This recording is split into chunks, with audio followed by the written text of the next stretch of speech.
Matthew 7:13 and 14. Enter through the narrow gate, for wide is the gate and broad the road that leads to destruction, and many enter through it. But small is the gate and narrow the road that leads to life, and only a few find it.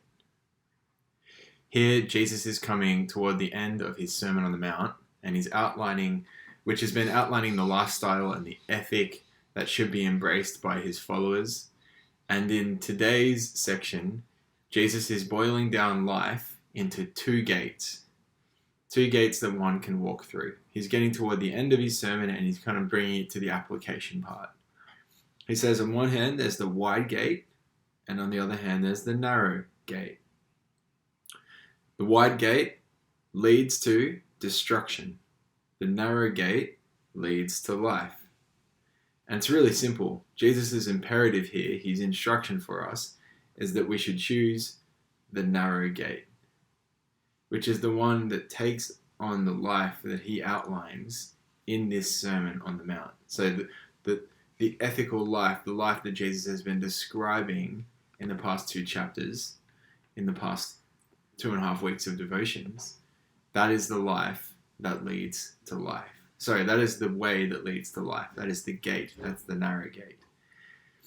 This is actually, Jesus is borrowing from Psalm 1, where at the end of Psalm 1, it tells us, the Lord watches over the way of the righteous, but the way of the wicked leads to destruction. So there you get that contrast again. There's the way that leads to life, and there's a way that leads to death. And this is a very common trope in the Old Testament, especially Deuteronomy 32, I think it is, where you have the way that leads to life and the way that leads to destruction.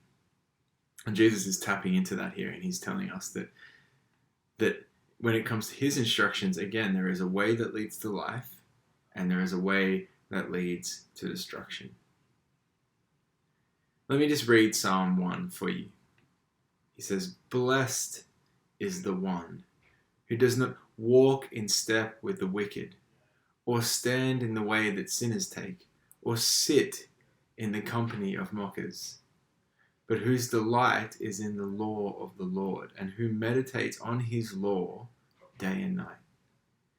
That person is like a tree planted by streams of water, which yields its fruit in season and out of season, who yields its fruit and whose leaf does not wither. Whatever they do prospers." That's the way of life. Here's the way of death. "Not so the wicked. They are like chaff that the wind blows away. Therefore the wicked will not stand in the judgment, nor sinners in the assembly of the righteous." And here it is. Here are the two ways. "For the Lord watches over the way of the righteous, but the way of the wicked leads to destruction." Jesus says, enter through the narrow gate. There are two ways to live. So that means that today you have a choice. Two ways to live. Will you choose the narrow gate, which leads to life, or will you choose the wide gate, the broad road that leads to destruction? We have that choice. Today, yesterday we had that choice. Tomorrow we will have the same choice. Choose the way that leads to life. That's Jesus' instruction here.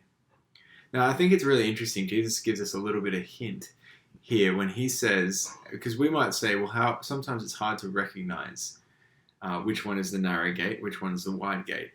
And Jesus says that the narrow gate, only a few find it, whereas the wide road that leads to destruction, many enter through it.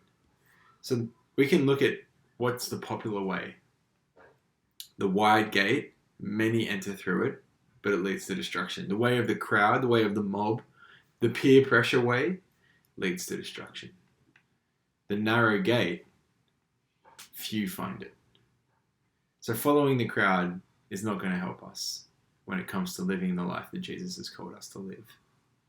Hopefully today you can find it within yourself as you're empowered by the Spirit to walk the narrow way.